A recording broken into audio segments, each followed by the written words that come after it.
Assalamualaikum guys. Aku hari ini ngevlognya siang-siang ya guys. Gimana kabar kalian guys?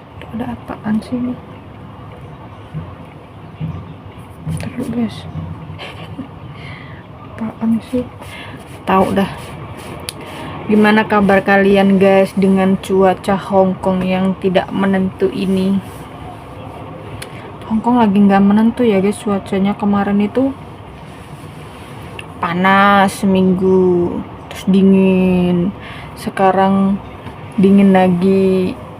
Kemarin itu sekitar 27 derajat, sekarang langsung turun ke 17 apa ya tadi pagi itu, sekitar segitu guys. Makanya ini cuacanya ekstrim banget ya. Semoga kalian sehat selalu dalam cuaca apapun. Semoga badan kalian tetap sehat ya, buat para pejuang nafkah di negeri beton ini.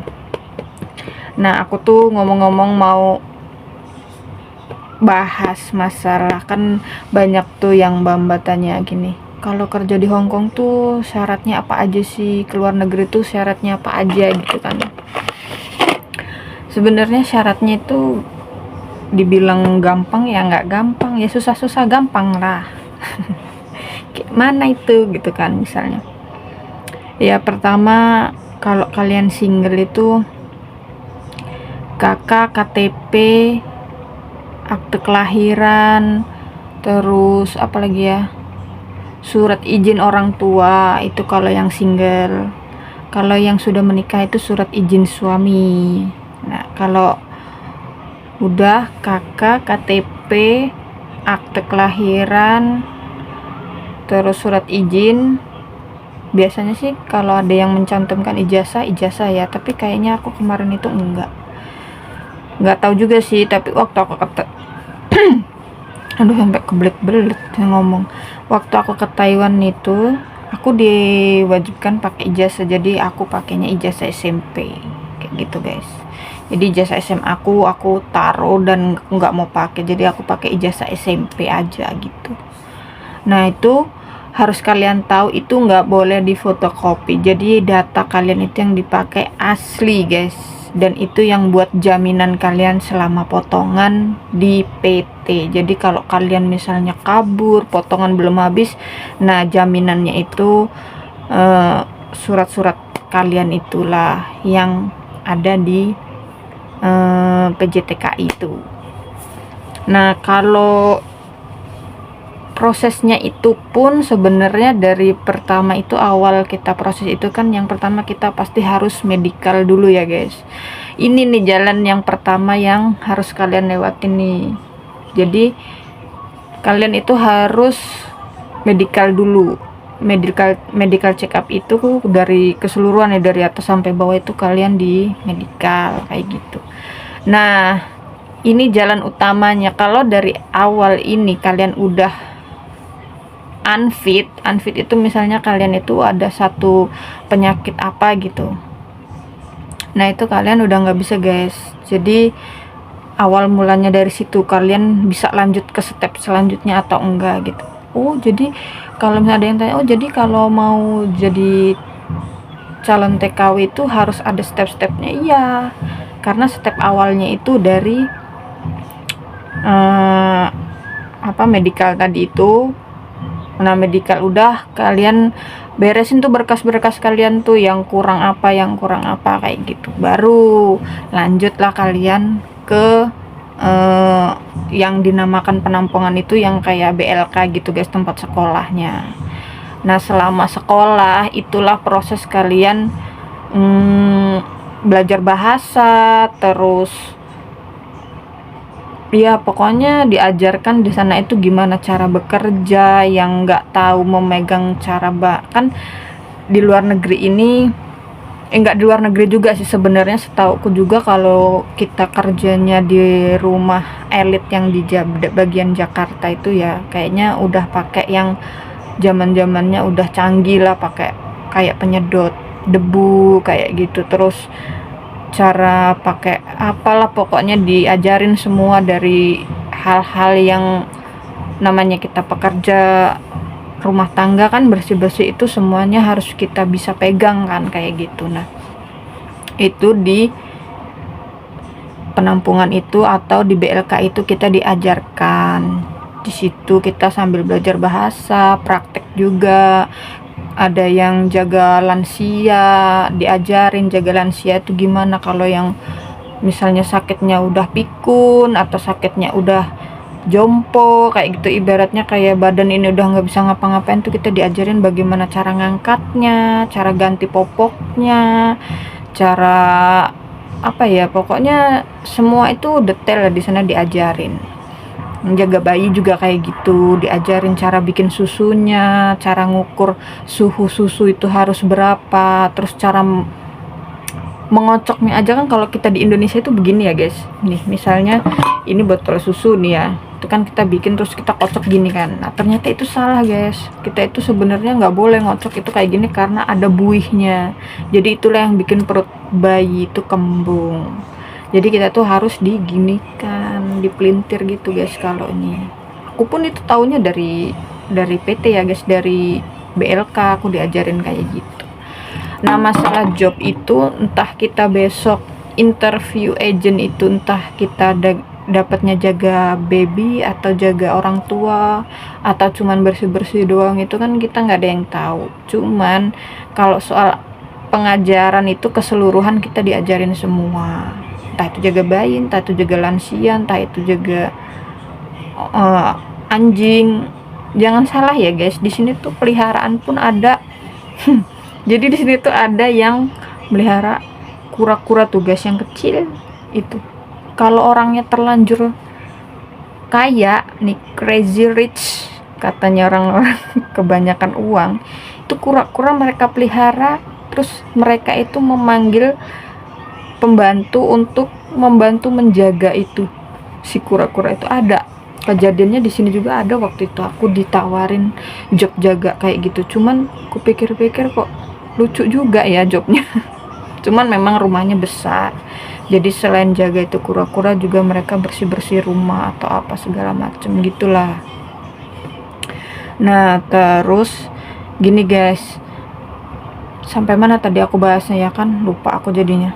Oh iya, jadi kita tuh kan di PJTKI kalau kita medical sudah fit, terus kita berkas sudah lengkap semua, udah mulailah kita proses belajar, pembelajarannya itu. Selama proses pembelajarannya itulah kita sambil berjalan itu kita dikenalkan, kita itu dipasarkan kayak gitu guys. Caranya kalau kita itu udah pintar bahasa, perkenalan diri, nanti ada agensi nih, kita selama seminggu itu kan suruh menghafal dari perkenalan diri, terus menyebutkan angka 1 sampai 100 kayak gitulah. Itu yang minimal dasar-dasar aja kayak gitu. Nah itu nanti kalau kita secara udah apa ya, kayak ngomong kita ini udah agak-agak, lidah kita nih udah lidah terbiasa nih, lidah bahasa Cina kayak gitu kan. Nah kita dipasarkan, terus kita dikenalkan lah sama agent dari sini nih, dari Hong Kong biasanya. Nah kalau udah gitu kita di interview, kayak interview kerja gitu loh guys. Paling kita suruh coba kamu perkenalkan diri kayak gitu. Nah kalau berhubung aku itu Taiwan udah bisa bahasa Mandarin, jadi aku nggak pakai bahasa Kantonis ya guys. Jadi aku itu di sini juga nggak pernah pakai bahasa Kantonis, aku pakainya bahasa Mandarin gitu. Enaknya Taiwan itu kalau kita udah pintar bahasa, kita kerja di luar negeri di Hong Kong itu kita nggak perlu capek-capek belajar bahasa guys, karena kita bisa menggunakan bahasa Taiwan, bahasa Mandarin. Karena di orang Hong Kong ini pinter-pinter orangnya, mereka itu di sini mempelajari 3 bahasa katanya, si anaknya kakekku sih begitu kalau di sini. Jadi yang pertama itu mereka belajar bahasa Inggris, terus bahasa Kantonis sama bahasa Mandarin. Kenapa mereka belajar bahasa Inggris? Satu, negara mereka ini bekas jajahan negara Inggris ya guys, jadi mata uang mereka pun itu pakainya dolar kayak gitu. Nah terus dari dari apa-apanya tuh pokoknya mereka itu bekas penjajahan Inggris, makanya mereka itu rata-rata bisa bahasa Inggris di sini. Nah, beda sama Taiwan. Kalau Taiwan itu dulu negara bekas penjajahan Jepang, makanya orang-orang tua di sana zaman dulu itu lebih suka kayak zaman-zaman lagu-lagu zaman-zaman Jepang yang dulu-dulu banget kayak gitu. Nah, mereka nyanyi juga apa itu senangnya pakai lagu-lagu Jepang kayak gitu. Bahasa Inggris di Taiwan itu malah orang-orang tua itu jarang. Ya sebenarnya di Hong Kong juga sama sih, orang-orang tua juga jarang yang ada bisa bahasa Inggris kayak gitu. Cuman kalau aku bandingkan itu masih mending di Hong Kong ya yang bisa bahasa Inggris itu. Cara pengucapan mereka juga tuh masih bisa dimengerti di Hong Kong, orang Hong Kong. Karena aku pernah ngomong pakai bahasa Inggris di majikan aku yang di Taiwan itu, guys. Aku nggak ngerti mereka tuh ngomong apa. Dari pengucapan bahasanya, bahasa Inggris tuh kayak jadi aneh aja gitu. Ya entah sih, mungkin karena majikan aku aja yang nggak bisa atau kayak mana, aku nggak ngerti. Cuman begitu aku ngomong bahasa Inggris tuh mereka katanya wuting putongan nih cang semua gitu, maksudnya dia tuh aku tuh nggak ngerti kamu tuh ngomong apa gitu. Waduh, kataku, jadi orang Taiwan itu ternyata jarang ada yang bisa bahasa Inggris kayak gitu. Nah udah ya, jadi kita udah interview sama agent. Kalau kita udah dipasarkan nih, agent juga kan bakal ngeliat nih mana yang pede di depan kamera ngobrol sama agent, terus mana yang kayaknya kelihatannya memang benar-benar udah siap dari bahasa atau apa, itu mereka tuh udah bisa lihat gitu guys. Jadi mereka itu nanti memasarkan di negara Hong Kong, terus ini aku ada nih di Indonesia yang bahasanya udah bagus, atau dia ex mana, ex Singapura, ex Taiwan, ex Malaysia, ex mana gitu, misalnya dia pengalaman kerjanya itu sama pihak BLK-nya, itu pasti kita nanti dibantu juga promosi kayak gitu ya. Kayak gitulah guys marketingnya. Jadi makanya kenapa itu kita harus sering-sering suruh ngafal. Aduh sorry ya guys, karena kayak gitu. Nah terus kalau misalnya ada yang tanya, terus kalau kita udah dapet job gimana ya? Selama kita udah dapet job, tanda tangan, misalnya ada nih satu majikan yang mau sama kita kayak gitu kan. Nah terus kita ditawarin nih ada job, biasanya nih ya guys, biasanya karena kita yang di pikiran awal itu yang penting nyampe aja dulu sampai sana, sampai negara tujuannya. Masalah majikan gimana itu urusan belakangan kayak gitu. Jadi kebanyakan itu ada yang nyampe luar negerinya kaget atau kayak mana gitu.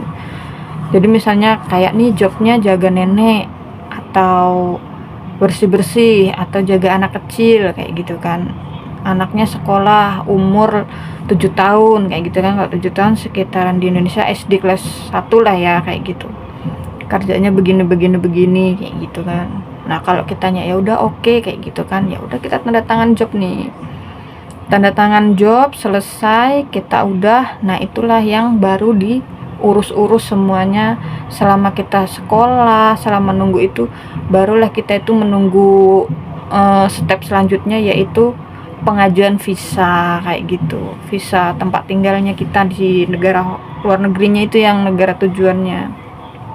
Jadi nanti majikan mengajukan visa buat kita kayak gitu ya, paling kurang lebih 2-3 bulan lah visa itu kayaknya turun udah, kalau misalnya memang bener ya.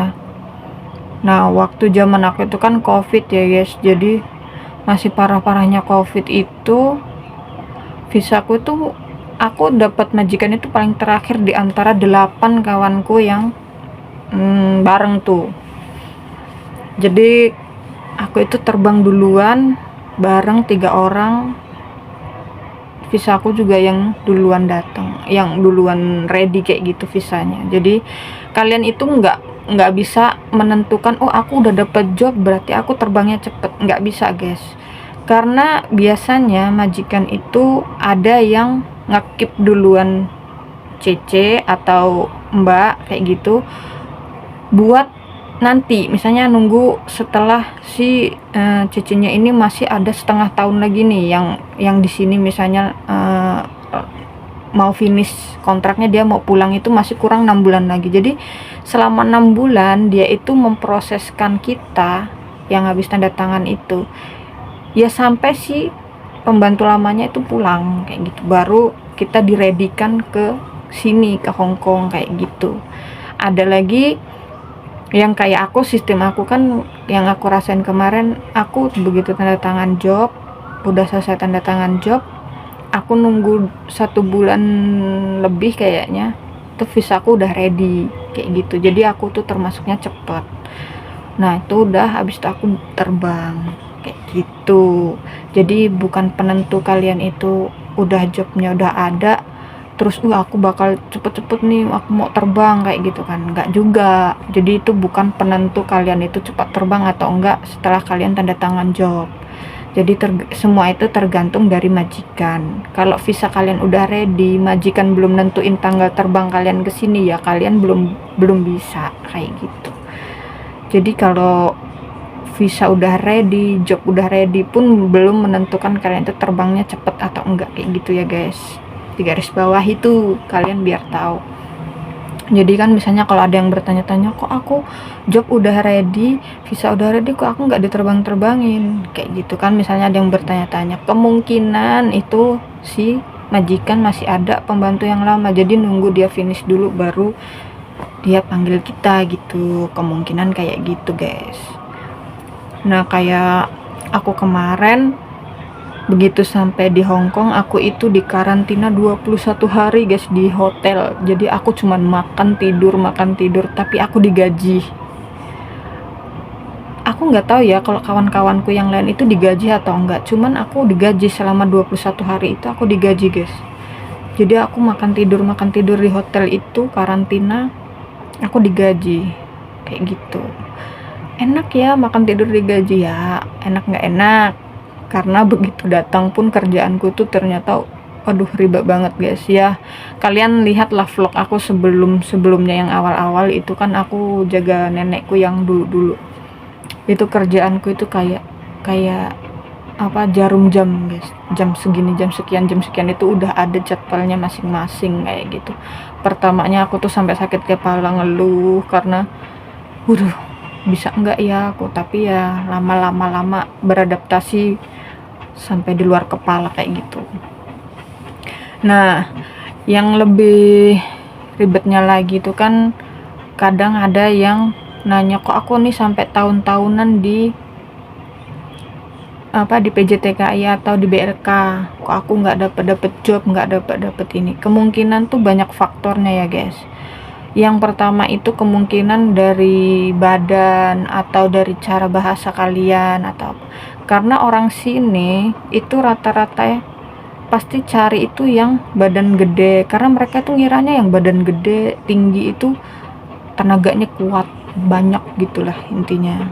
Apalagi kalau di Taiwan ya, di Taiwan itu kan kebanyakan jaga nenek kakek, orang-orang jompo kayak gitu. Karena job utama di Taiwan itu memang jaga nenek kakek guys. Jadi kalian harus standby itu badan yang kuat, kalau suatu saat dia itu lumpuh atau apa nggak bisa jalan kayak gitu kan. Itu karena mikirnya majikan harus ngangkat, harus apa, itu kan harus butuh tenaga yang banyak kayak gitu guys. Nah kemungkinan faktor dari fisik juga bisa, dari bahasa juga mereka bisa ya bisa dinilai juga dari bahasa kayak gitu.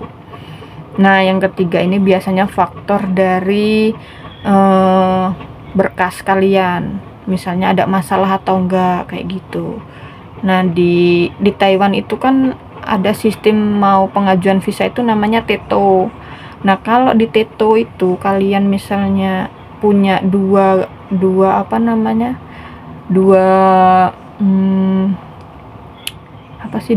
kayak double nick atau kayak mana sih maksudnya itu, kayak kalian tuh punya dua dokumen kayak gitu, misalnya KTP kalian tuh ganda atau kayak mana nicknya pernah dituain kayak gitu, itu bermasalah guys, bakal diteto itu mental kayak gitu. Jadi itu yang susah di Taiwan ya, karena di pengajuan tetonya. Nah kalau di Hong Kong itu kayaknya masih bisa sih kayaknya.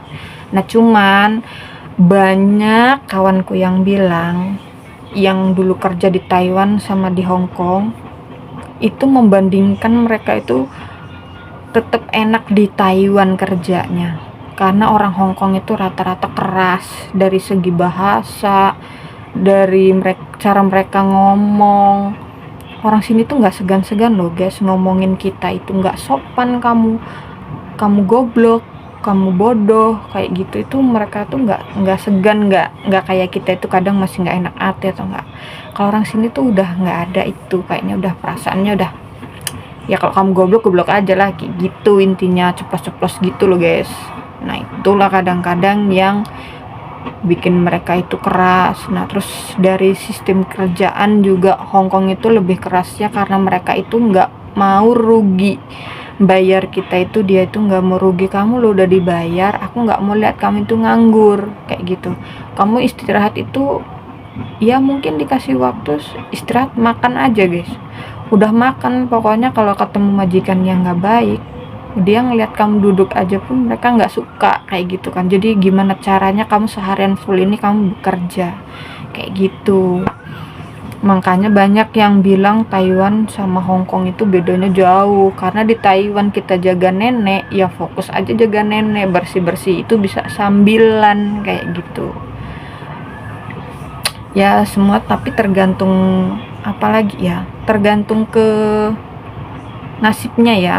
Aku sih alhamdulillah di majikan pertama walaupun kerjaan capek tapi majikan baik. Ya cerewet-cerewet sedikit lah, masih bisa terkendalikan. Nah kalau yang ini aku banyak nyantainya tapi kakekku masih sehat pemikirannya kayak gitu. Ya semua kerjaan itu pasti ada plus minusnya, tergantung kitanya ini mau bersyukurnya yang kayak gimana, kayak gitu aja sih guys. Kita banyak-banyakin bersyukur aja lah ya guys. Nah itulah info-info yang bisa aku kasih ke kalian, gambaran sedikit buat kalian. Kalau yang misalnya aku besok mau proses, aku pengen niat jadi TKW, nggak apa-apa, nggak ada yang salah guys. Jadi TKW itu jangan malu, karena itu kerjaan halal. Kalian nggak mencuri, kalian nggak jual diri, kalian nggak merugikan orang lain. Kalau aku sih lebih baik kita jadi TKW daripada kita menyusahkan orang yang di rumah. Kalau aku begitu, nggak apa-apa kita jauh dari orang-orang keluarga dulu sebentar kan, sementara. Yang penting niat kita kesini benar, kita kumpulin uang secepat mungkin, habis itu kita pulang sukses kan, kayak gitu ya guys. Ya kebanyakan tuh kita kalau adaptasi selama 6 bulan itu guys, adaptasi nih ya guys. Aku walaupun udah pernah kerja ke luar negeri, aku itu masih tetap adaptasi guys. Aku selama 6 bulan itu bekerja di majikan pertama nangis tiap malam. Karena apa ya, masih satu kepikiran anak, keluarga di rumah.